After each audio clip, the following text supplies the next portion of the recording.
Hi, I'm Mark Malusis, New York sports personality. You've heard me on radio and seen me on TV. Now I'm teaching right here at Iona. That's right. I'm an instructor in the new Sports Communication and Media Graduate Program. All classes are taught by industry professionals like myself in our brand new state-of-the-art digital lab. For more information, go to iona.edu and search sports communication or email graduate coordinator Mike Demergis. Go Gales!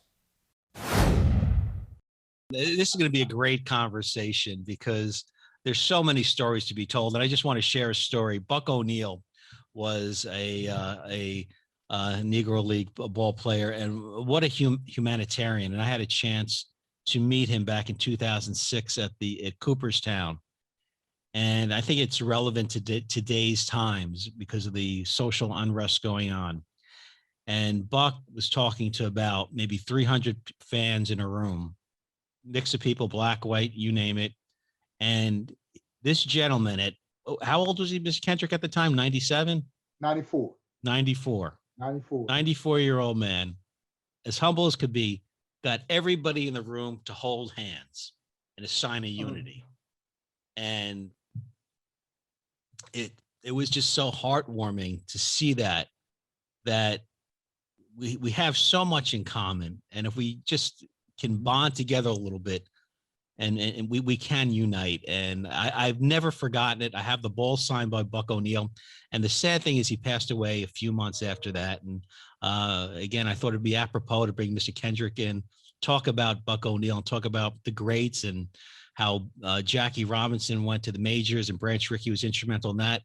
And the players that didn't get accepted. And also Major League Baseball is going to start to incorporate some of the Negro League stats in the Hall of Fame as well. So a lot of big things and long overdue for the Negro League players. So Mr. Kendrick, welcome. And I'll give you the floor for a couple of minutes and you can talk to this class that's been watching so much about sports history and culture. And like I said, Muhammad Ali and the Negro League. So go ahead, Mr. Kendrick.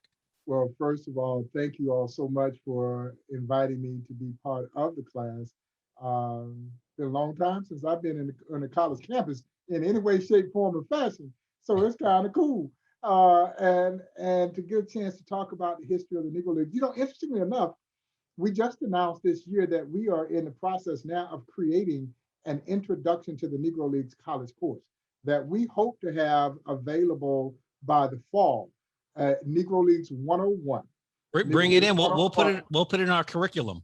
Yeah, we're celebrating, of course, the 101st anniversary of the birth of the Negro Leagues, formed right here in Kansas City in 1920. As a matter of fact, man, just a stone's throw from my office, the Paseo YMCA, right around the corner from where the museum operates. That is where Andrew Rube Foster led a contingent of 8 independent Black baseball team owners into a meeting here in Kansas City at the Paseo YMCA. And out of that meeting came the birth of the Negro National League, the first successful organized Black baseball league. Rube Foster, guys, was an absolute genius.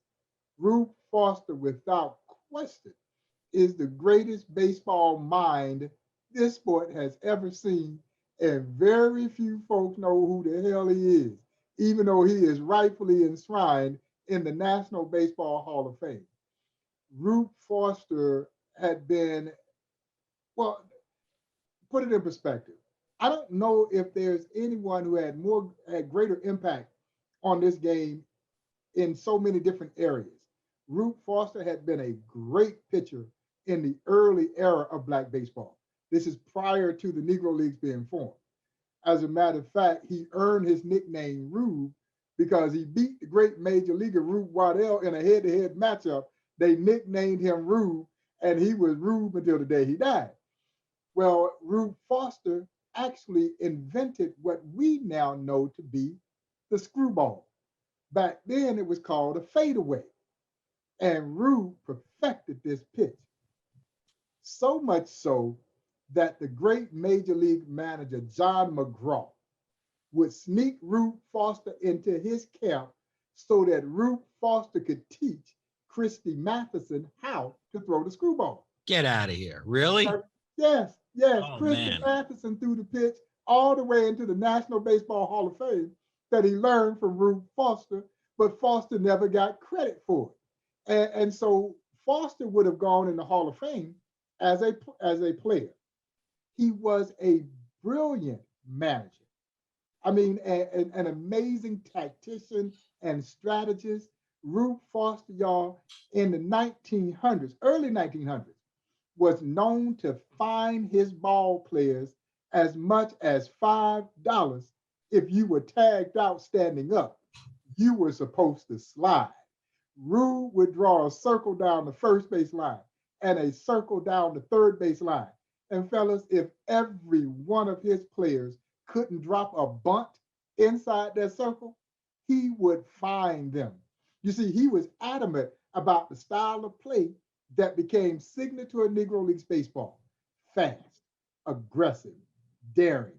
So they bunt their way on. They steal second, they steal third, and if you weren't too smart, they were stealing home. And you know what? That was the style of play that drew both Black and white fans who sat side by side during an era where doing something socially together was virtually unheard of. Negro Leagues baseball brought the two races together.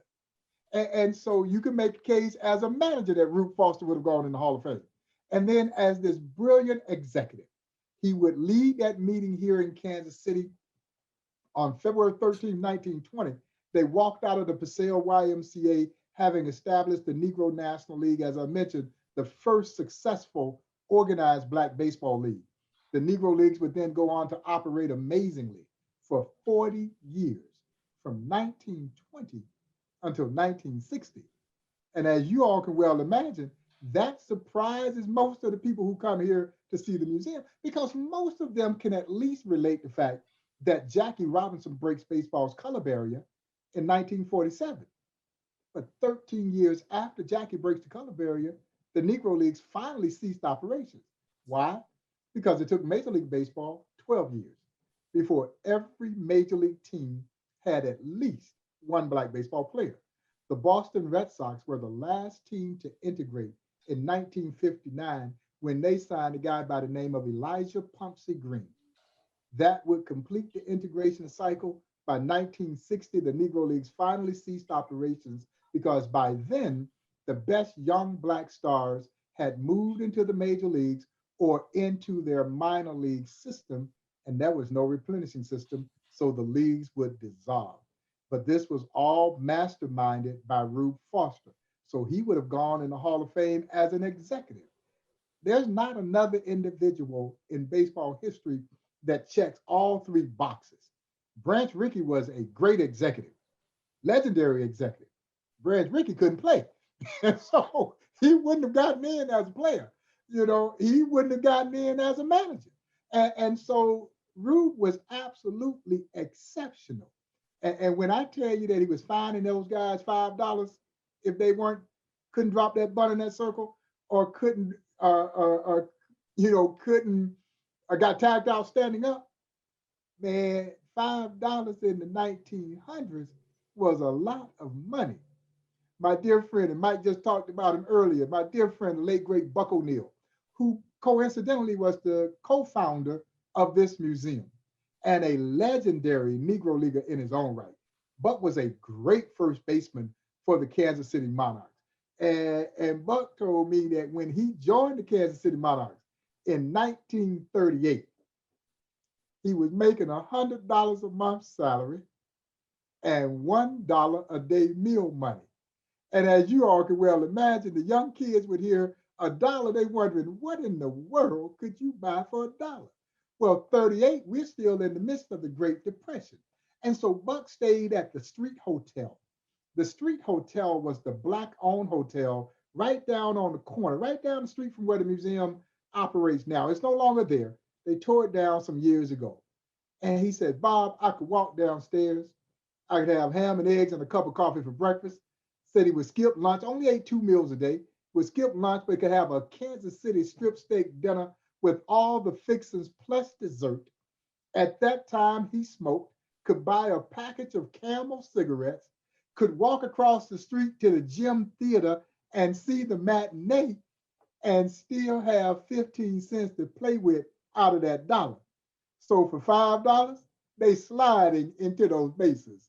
And so, but that's the brilliance of Negro Leagues baseball. And that was Jackie And, Robinson's game. That's what he brought to Major League Baseball. well, And the that's major leaguers were shocked by this kind of play. absolutely, that's exactly the style of play that Jackie took with him over to the major leagues. I don't know if you guys can see the picture in the gold frame right behind me, but the center picture in that kind of collage they put together, that's Satchel, the great Satchel Paige, and Jackie Robinson.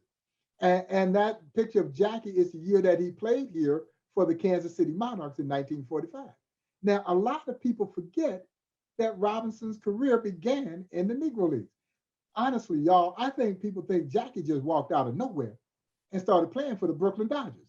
But his real rookie season was here in Kansas City in 1945. And the year that he was in Kansas City, man, he fell in love with everything that Kansas City is famous for, jazz and barbecue. Yeah, he liked the ribs at a place called Old Kentucky Barbecue. And I don't know if any of you guys have been here to Kansas City.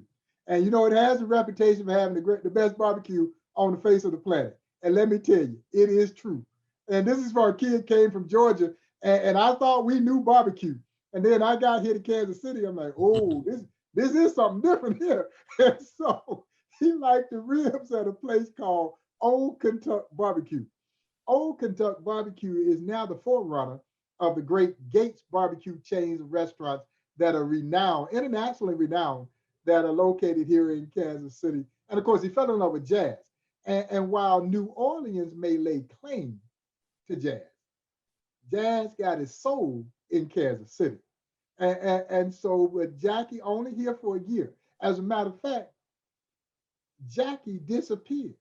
His teammates had no idea where he was.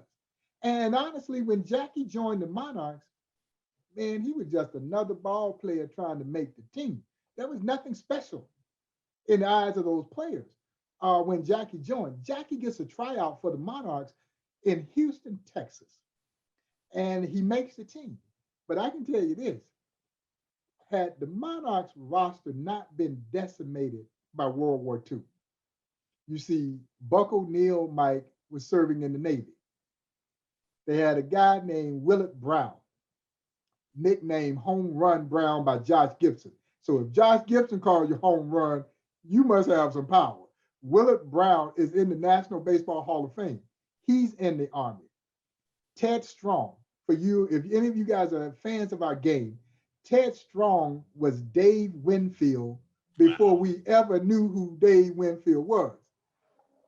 Ty, Ted Strong was 6 feet 7 inches tall, played every position on the diamond except for pitching and catching, was a star basketball player for the Harlem Globetrotters. That's the kind of freakish athlete that we're talking about here. He's in the Army. A guy named Hank Thompson. Hank Thompson holds the distinction of being the only baseball player to break the color barrier on 2 major league teams. He breaks the color barrier with the St. Louis Browns in 1947, the same year that Jackie goes up, 1947. And then he also integrates the New York Giants. So he's there before Monty Irvin or Willie Mays. Hank Thompson's in the Army. So if the Monarchs have their full contingent of players, Jackie Robinson never gets invited to try out for the Monarchs. And how would this have altered history? Yeah, how would this have altered history? And so by the end of the season, Jackie had disappeared. Teammates had no idea where he was. He had been summoned away to Brooklyn to meet with Branch Rickey. And Jackie goes to Brooklyn under the auspices that Branch Rickey was creating his own Negro leagues, and we're going to pay the players more money than they were making in the existing Negro league, because he didn't want the other owners to have any clue to what he was up to. Because if they were aware of what he was doing, they surely would have tried to block it. And he knew this. And so he was trying to be as stealth-like as he possibly could. And so he gets Robinson to his office in Brooklyn. And that's when he springs it on him that he wants him to be the chosen one. And amazingly, these two strong-willed individuals came to one accord. You see, Branch Rickey had to trust that Jackie Robinson would not fight back. Well, Jackie Robinson, guys, was a natural born fighter. See, you have to remember that he had been nearly court-martialed from the U.S. Army for refusing to give up his seat to a white officer. And as the late, great Buck O'Neill would say, Jackie Robinson could duke and would duke. He knocked you on your own. And so Ricky had to trust that this natural born fighter wouldn't fight back. And Robinson had to put his faith in a white man that he just met, that he wouldn't be left out there hung to dry. And somehow, in a span of 3 hours, these two strong-willed individuals come to one accord, and it literally changed the course of American history. I tell my guests all the time, I don't know if you believe in divine intervention, but there was something extremely divine that took place in that room. And like I said, it changed the course of American history. And the question, as you could always, you guys could probably imagine, the question that is so oftentimes posed to me is, was Jackie Robinson the best player in the Negro Leagues? Nah, nope. And he wasn't the best player on his own Kansas City Monarch team. And by no stretch is that to disparage Jackie Robinson. Now, Jackie Robinson is one of the greatest athletes in American sports history. Baseball was his weakest sport. Now, he's much better basketball, football, track athlete than he was baseball player, and some say an even better tennis player. So there was nothing that Jackie couldn't do. This just speaks to the immense talent that was there in the Negro League. But he absolutely was the right man to be the first. He had what I like to refer to as the intangibles that better prepared him to deal with the racial hatred that he would be confronted with. You see, he had been an All-American football player at UCLA. Great tailback. Yeah, great tailback at UCLA. And so he is college educated. He served in the military. He's disciplined. He would become married to the beautiful Rachel Robinson. He's stable. All of those attributes would be called upon to deal with the racial hatred that he would be confronted with. Keep in mind, guys, when Jackie walks out on that field as a member of the Brooklyn Dodgers, he is called everything but, as my mother would say, he called everything but a child of God when he walked out there. And when he came to the plate, they knocked him down continuously. As a matter of fact, the opposing team's pitchers would oftentimes get fined if they didn't knock him down. When he would slide into second base, he would oftentimes come up wet, where the opposition had spit on it. When the opposition slid into second, they came in spikes high trying to cut him. They did everything imaginable to break Jackie, but Jackie would not break. You see, some of those other Negro leaguers who had been so acclimated to segregation, they couldn't have handled this kind of social adversity. They couldn't handle it. Had you thrown a black cat on the field when Willie Wells walked out on the field, his natural instinct would have been pick that black cat up and throw it right back where it came from. But guess what? Now all the naysayers gonna say, see, I told you they couldn't handle it. But if Jackie can't play, the naysayers would have said, see, I told you they weren't good enough to play in this league. So Branch Rickey had a double difficult task of identifying the right guy, because failure was not an option on either side of the equation. So if Jackie can't take the abuse, the experiment is over. If Jackie can't play, the experiment is over. It could have been another 10, 15, 20 years or more before another black man gets an opportunity to play in the major leagues. And think about this. If it's 20 years later, Mike, think about the stars we would have missed. we'd have missed my friend, the late, great Henry Aaron. My heart's still a little heavy. He's my all-time favorite Major League ball player, my childhood idol. Started his career with the Indianapolis Clowns in 1952 in the Negro League. We'd have missed Henry Aaron. We would have missed Willie Mays. We'd have missed Ernie Banks, Roy Campanella, Roberto Clemente, Bob Gibson. Can you imagine our sport without those great stars? And if you can, you could imagine what it was like before 1947, because they didn't learn how to play baseball after 1947. They were playing great baseball well before 1947. And there's no question, had the doors opened sooner, the record books would be entirely different. And it just leads you to wonder, what if? What if the doors had opened sooner? And honestly, my dear friend, the late, great Monty Irvin, was the guy that had been tapped to be the first. Yeah, and I can tell you this. No, so Jackie was not tapped to be the first? No. Wow. No, okay, no. I did not know this. Monty Irvin was the guy who everybody thought should be the first. And Branch Rickey wanted Monty Irvin. And Monty Irvin, guys, was a superstar. Monty Irvin, there was nothing on the baseball field that Monty Irvin could not do. Had Major League Baseball gotten Monty Irvin when he was 19, 20 years old, oh my goodness. Well, Monty had just gotten back from World War II. And so Monty was suffering from then what they would call shell shock. Today we call it post-traumatic syndrome. But he was also having contract squabbles with Effa Manley. Effa Manley owned the Newark Eagles. And to put it bluntly, Effa Manley could not stand Branch Rickey. And that might be too mild. Yeah, she hated Branch Rickey because she saw what Branch Rickey was about to do. Branch Rickey was about to come into the Negro Leagues, rated of his talent without any compensation to any of the owners.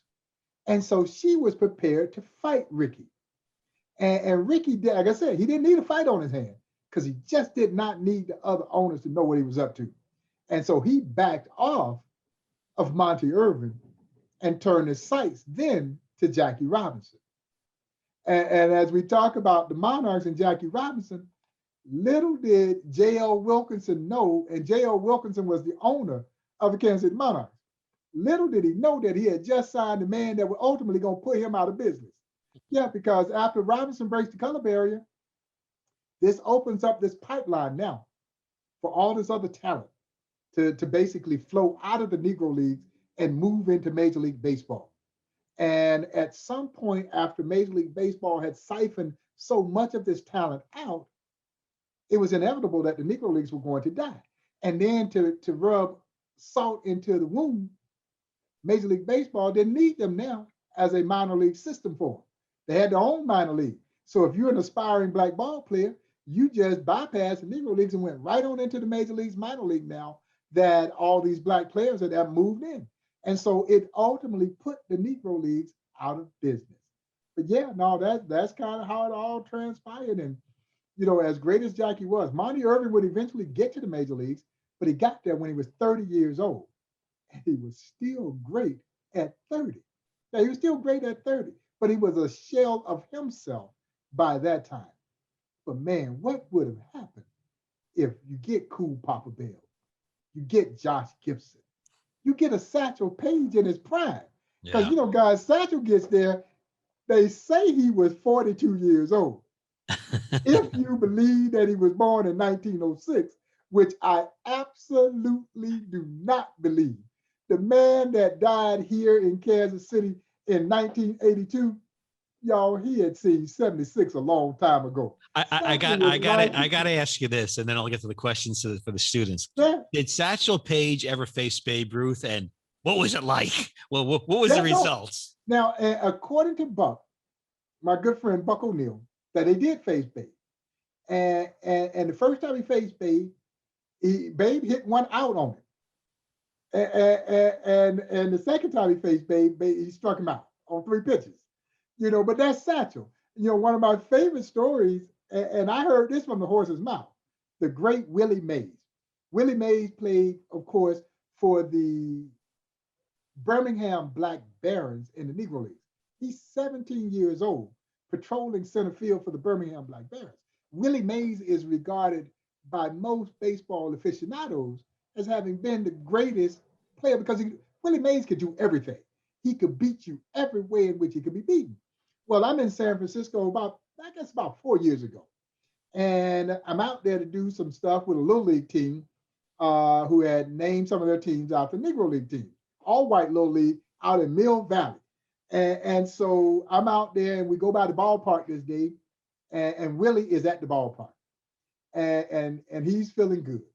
And so sports talk radio host, guy named Brian Murphy, good friend of mine, he takes me down and sets up for me to meet with Willie.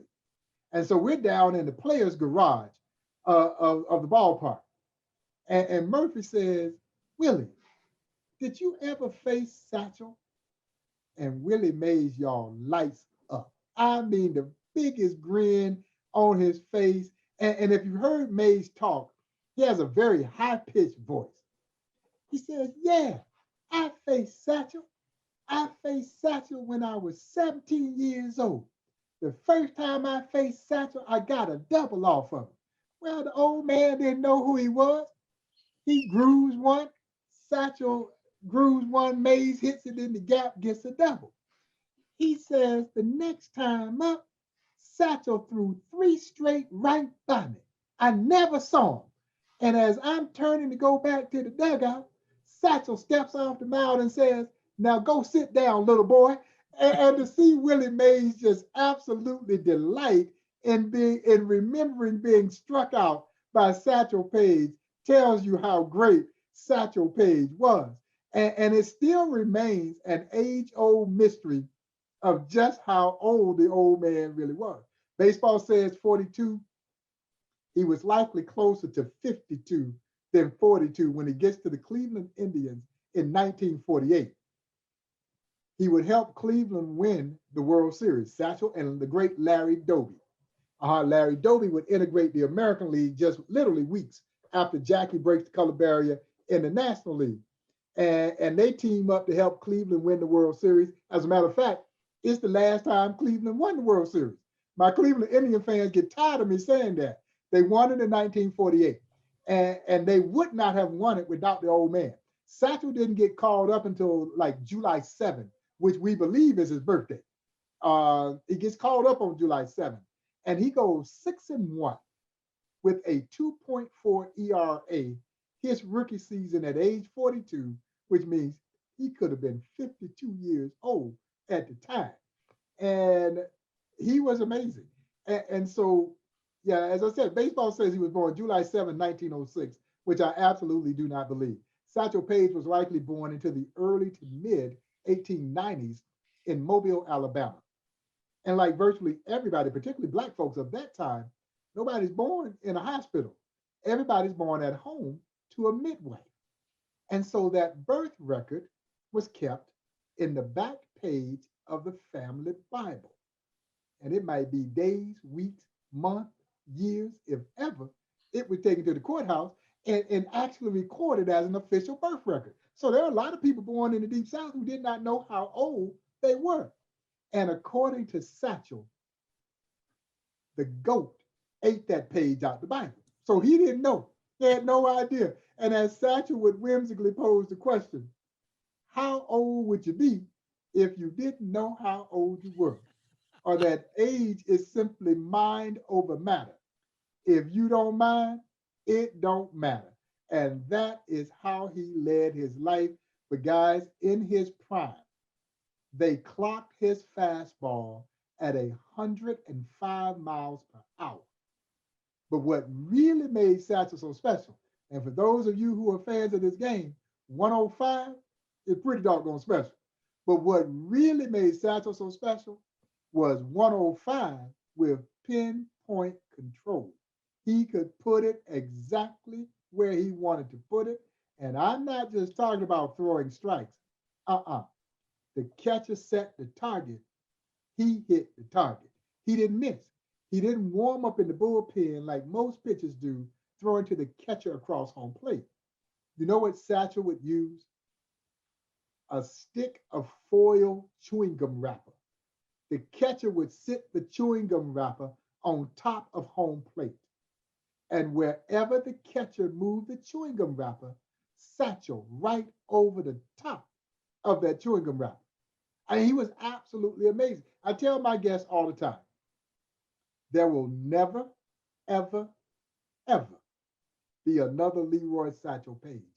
Not someone who combines the longevity, by his estimation, pitched in over 2,600 games. The great stuff, recorded some 55 no-hitters and only God knows how many strikeouts. And the charisma, he could sell it. Yeah, he could sell it, but he could also back it up. You see, Satchel Paige was the Muhammad Ali of baseball before there was a Muhammad Ali. But he could back it up. And so, guys, he had names for his pitches. So he didn't have fastball, curveball, changeup. No, not Satchel. Satchel had what he called his midnight creeper. He had the two-humper. He had the bat dodger. He had the hesitation pitch. He had the long tom, the short tom, the jump ball, the trouble ball, the radio ball, the wobbly ball, the dipsy-do. And he also had a pitch that he called his b-ball. You know why he called it the b-ball? Because Satchel says it bees where I want it to be when I want it to be there. And so he had all, if he was doing his thing today in this age of social media, he'd be the biggest star on the face of the planet. You know, he had that bravado. He had everything that you needed to be a star. And everybody wanted to see the old man pitch. So when he rode into town, the entire town was shut down. And so he was disappointed that he wasn't the first. Yeah, you know, because Jackie's his teammate, and Jackie was this relatively unknown commodity. Satchel was, in many ways, the Negro Leagues. But it was so easy for the owners to basically dismiss Satchel because you don't know how old it is. They could just say, we don't know how old he is. We're not going to take a chance on this old man. And then the other side of it, guys, is that Satchel too closely adhered. He was too charismatic. That was too close to that stereotypical depiction of black ball players. And so the antics that Satchel did, they were playing in the Denver Post tournament.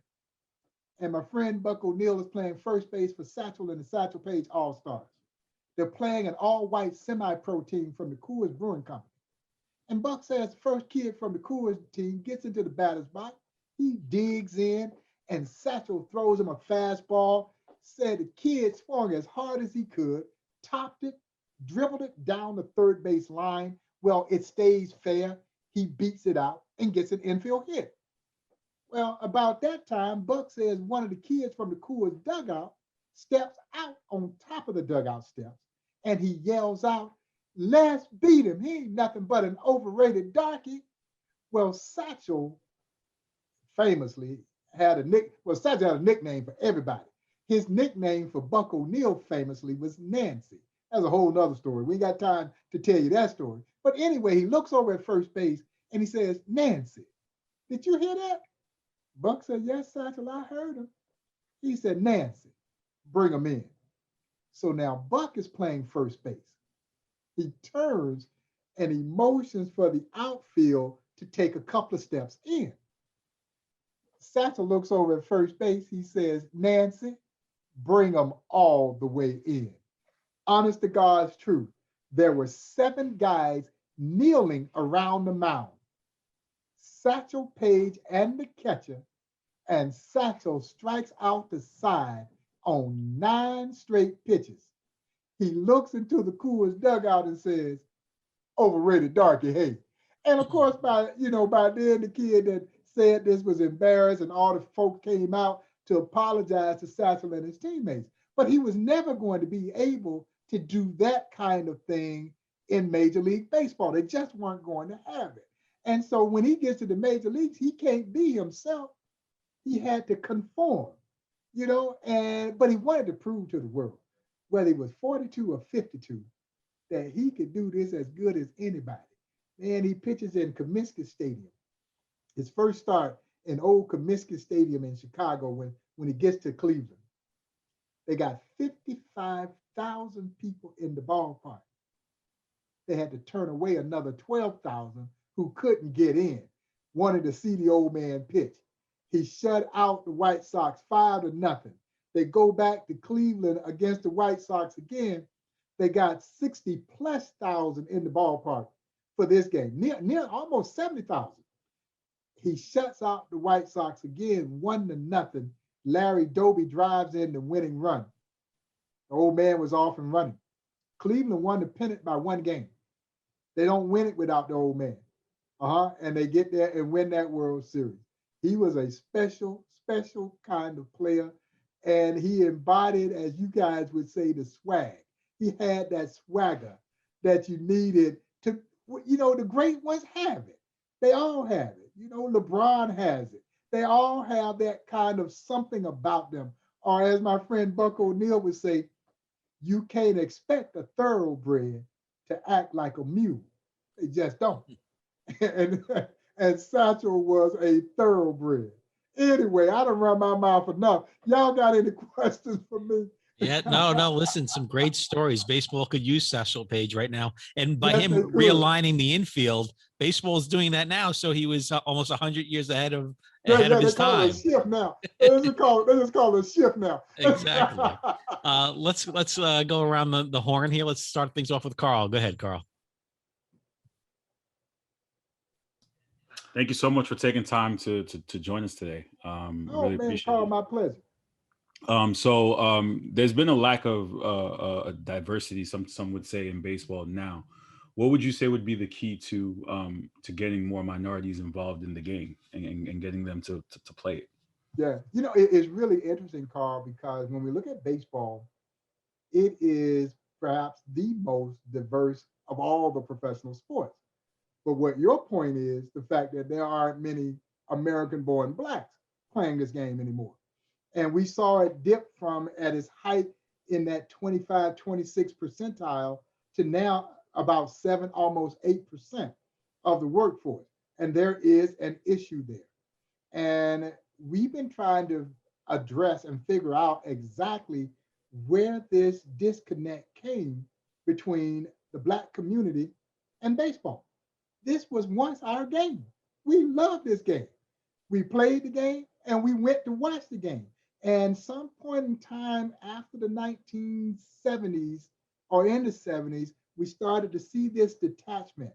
Perhaps it had something to do with the fact that the team started building stadiums in the suburbs. And all of a sudden, the lack of public transportation to get there kind of helped create the gap. And then the other thing that I think is a socioeconomic issue. Our sport went from being a blue collar sport to today being a country club sport. When I played the game, you played it on the sandlot.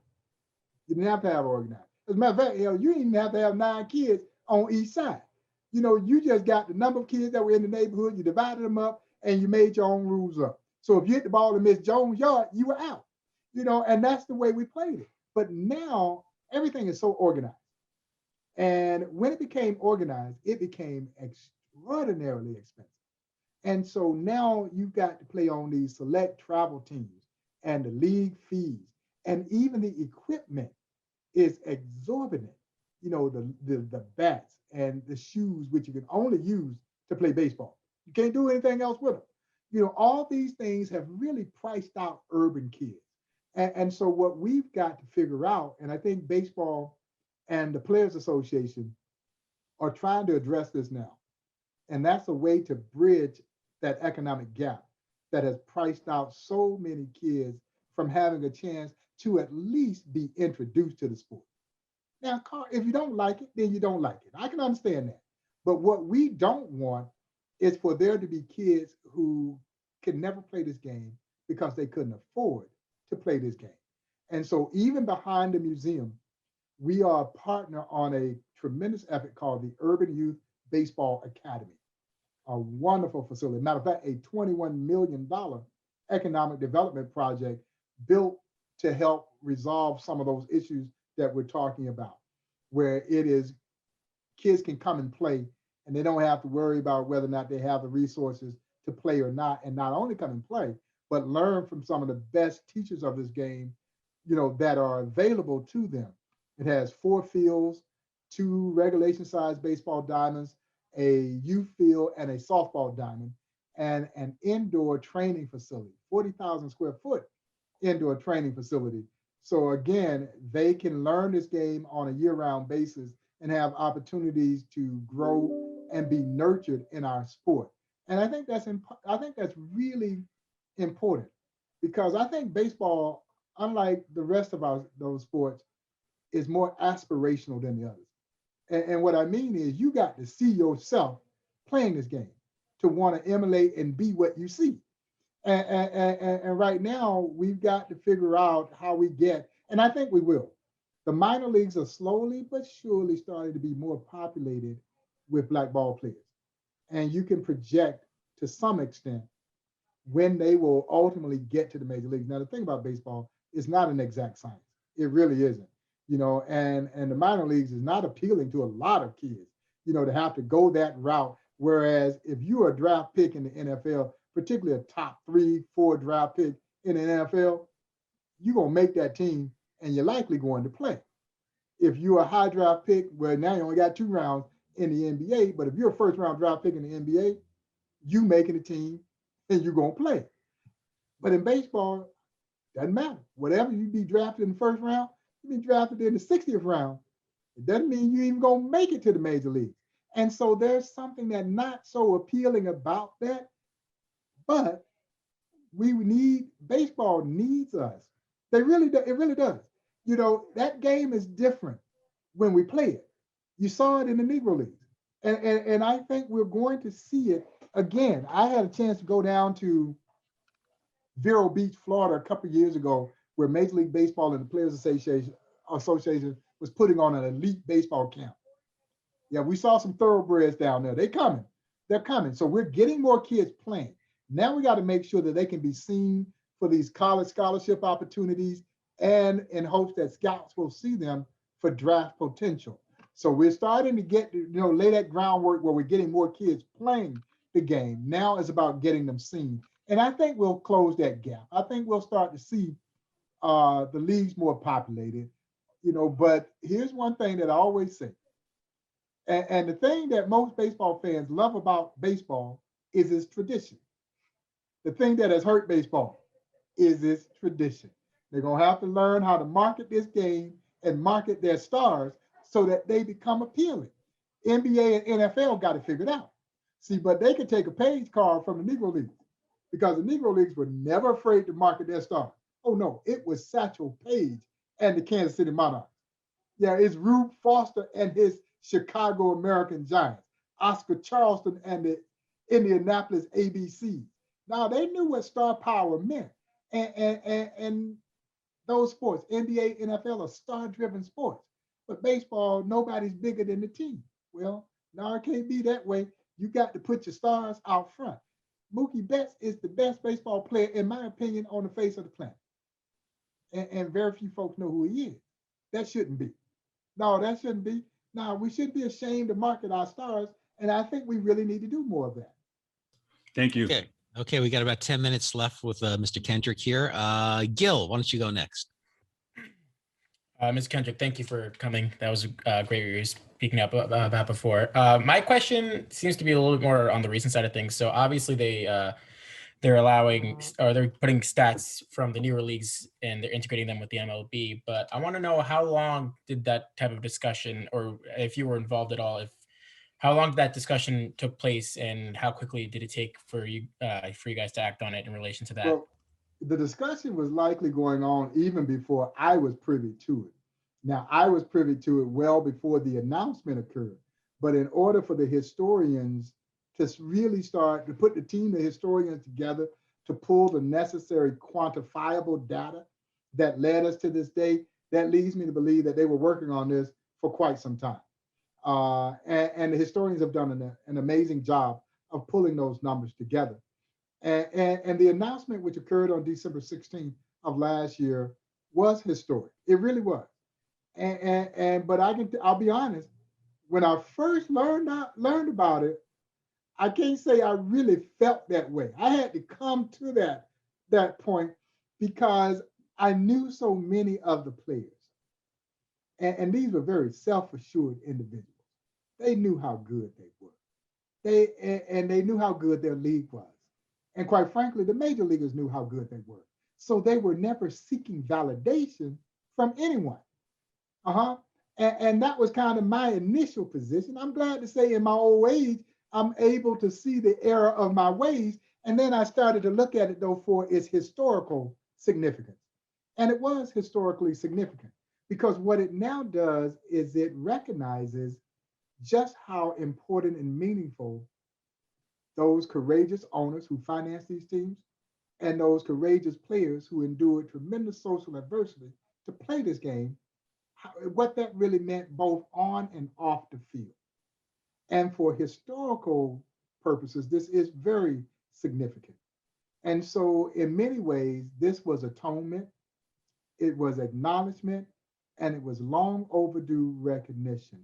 And after I kind of looked at it from that vantage point, I came around too to celebrate what had happened in December. Now, I don't know how these records are ultimately going to be integrated. You know, it remains to be seen. What it likely will do, though, Gil, is diminish maybe in the eyes of some folks, because you're going to see Josh Gibson's numbers, and they're going to only be for league play. And so it won't be the 800 plus home runs that we knew that he hit. But when you dive deeper into the numbers and you see whatever the number is that they come up with, and you start to calculate it on a per at bat basis, then the guy who really understands statistics will be like, whoa, you know, Gibson was hitting a home run every 8, 9 times at the plate. You know, it's astounding. But when you see the mere total, you'll say, well, that ain't Babe Ruth like. But the flip side of this is, in 1943, the great catcher hit 441, which is likely to be now the all-time single season batting record. And Ted Williams, who had been hailed for being the last player to hit 400, well, that won't be the case now. Artie Wilson hit 402 in 1948. So it's a little bit of give and take, and we have to understand how these numbers are going to be, you know, applied and so forth. But by and large, I was excited about it. And I think the players, the surviving players and their families of those who have passed on were also very much excited about it. Oh, wow. That's monumental there. 441. Oh, man. And we got to remember now, we're talking about a catcher. Yeah. This dude is a catcher. Ty, do you have a question for Mr. Kendrick? What's up, Mr. Kendricks? Hey, man, how you doing?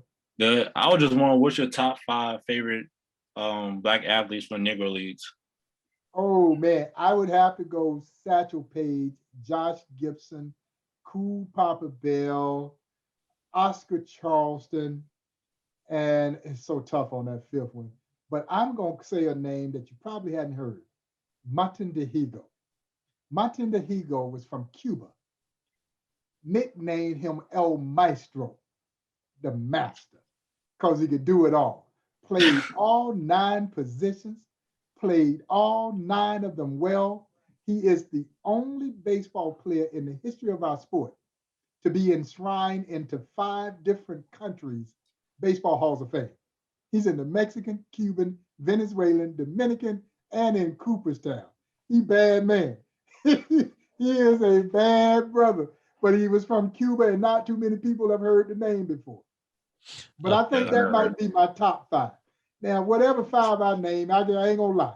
You could probably name another 5 teams of 5 and you wouldn't be wrong.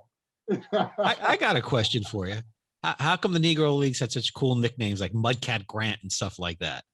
Well, truth of the matter is, if you didn't have a great nickname, probably meant you weren't very good. Yeah, no. The nicknames were very important, you know, and they had great nicknames, you know, Cool Papa, which I still think is the greatest nickname, baseball nickname of all time. for the legendary James Bell, Cool Papa Bell, still believed to be the fastest man to ever play this game. Clocked him in an amazing 12 seconds, circling the bases from home to home. His Wow. good friend Satchel Paige said he was so fast, he could walk in a room, turn off the lights, get in bed, pull up the covers before the room went dark. But as I tell my guests all the time, you don't have to fictionalize the speed of Cool Papa Bell. Cool Papa Bell, guys, once stole 175 bases in a less than 200 game season. He twice, honest to God's truth, twice scored from first base on a bunt in exhibition games against Major League All-Stars. Yes, he plays like the bunt and run, hit and run, created, perfected in the Negro League, later picked up by Major League Baseball. How fast was Cool? The legendary Jesse Owens, who at that time was the fastest man in the world, would never race Cool Papa Bell. Wow. Flat out refused to race Cool Papa Bell. And so, but you had those nicknames, Cool. But when I tell people Satchel, if I tell people Leroy Page, they're wondering who you talking about. But everybody knows Satchel. See, when your nickname becomes so iconic that people think it's your name, Buck O'Neil, his name was John O'Neil, Satchel Paige, Leroy Page, Cool Papa, James Cool Papa Bell, Boo June Wilson. And he was nicknamed Boo June because the sound that his line drives made when it was hitting the wall, Bajoon. And they nicknamed him Boo June. And with just so many great nicknames in the Negro Leagues. And I think it matched the flair that the Negro Leagues brought. Yeah, it was a very colorful, no pun intended, league. They played the game with style and swagger. You were going to be thoroughly entertained when you came to those games. They knew that baseball was entertainment. Yeah, it didn't mean that they didn't play great, fundamentally sound baseball. It just mean that you were going to get a show. As my friend Buck O'Neil would say, man, you couldn't go to the concession stand because you might miss something you ain't never seen before. That's just the way they brought it. And so fans flocked to those games as a result. Let's squeeze in two more and then we'll let you go, Mr. Kendrick. Joe Leo. Go ahead, Joe. The question that again, thank you for coming. The question that I have is if you can think of one moment off the top of your head where it's a pinch me moment working at any point from when you started to now, what would be that pinch me moment of I can't believe there's been a bunch of them real. From Crawfordville, Georgia. I grew up in Crawfordville, Georgia, y'all. Crawfordville, Georgia, all of 500 people. And I've had a chance to walk through this place with American presidents, first ladies of these United States, particularly Michelle Obama, which was really impressive. General Colin Powell, just a plethora of athletes and entertainers. But Joe, it hands down for me, it was walking Henry Aaron through this museum. And again, you got to remember now, Henry Aaron, as I mentioned, my all-time favorite ball player, my childhood idol as a kid growing up in Crawfordville, Georgia. And it's rare that we get to meet our sports heroes. And then sometimes when we do, they don't always live up to the lofty expectations that we have for them. But man, meeting Henry Aaron, it not only met, it exceeded any expectations that this kid had from Crawfordville, Georgia. And I tell people all the time, with no disrespect to those presidents and those first ladies and those other dignitaries, they are not Henry Aaron in the eyes of this kid. And then when I got a chance to finish touring him, we get a chance to sit down and eat ribs together. So it doesn't get any better than that. Yeah, touring my childhood idol and eating ribs. And every time that he and his wife would see me, they would always say, "You didn't bring any ribs with you?" And so, yeah, naturally, my heart is still a little heavy with the passing of the great Henry Aaron, who, as I mentioned earlier, began his career in the Negro Leagues as a skinny, cross-handed hitting infielder. So Henry Aaron, guys, was a right-hand hitter who was hitting with his left hand on top. Yeah, I wanted to ask you that. That is true about Hank? That is true. That is unorthodox. The fear is that you break your wrist hitting in that manner. Henry Aaron is knocking the cover off the baseball in a highly unorthodox fashion. When he gets to the clowns, they put the right hand on top, and the rest, as they say, is history. He's shortly after discovered by the Boston Braves, who would become the Milwaukee Braves, who of course would become the Atlanta Braves. Henry Aaron will go down in this sport as one of his all-time greatest players. And quite frankly, in a game of numbers, and Mike, you know baseball is just that, a game of numbers. No one's numbers are better than Henry Aaron. And I still consider him the all-time home run leader. Well, you know, and the thing I about have it, to. if you took away all 755 home runs, he still have over 3,000 hits. It's astounding. And his total base record will never be broken. I'm not sure his RBI record will ever be broken. You know, the amazing thing about him too is he never hit 50 home runs. Yep. So But those he are was a- so he the was a consistency killer was of unreal. consistency. Absolutely. Yeah. He would never look at himself as a home run hitter. He was a guy who hit the ball hard and the ball went over the wall 755 times. You know, and if anybody has to go, I know you might have class. Do you have a few more minutes, Mr. Kendrick?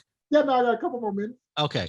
The thing about Hank, he coming up at a time and after the 1960s, 1970s, he didn't have the personality that Muhammad Ali had. He was a very, He's very reserved. very intrinsic. He was very Yeah, very reserved. cerebral and intrinsic Yeah. person. Yeah, yeah, no, you know, and I don't know how well you all know his story, but when he approaches breaking Roof's record in 1974, he was getting death threats. Now, this is 1974. This is 27 years after Jackie breaks color barrier.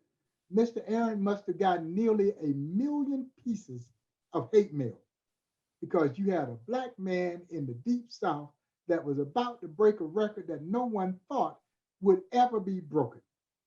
And it was tumultuous to say at the least for him. And so when he finally hits record home run 715, this wasn't cause for celebration for him. This was relief.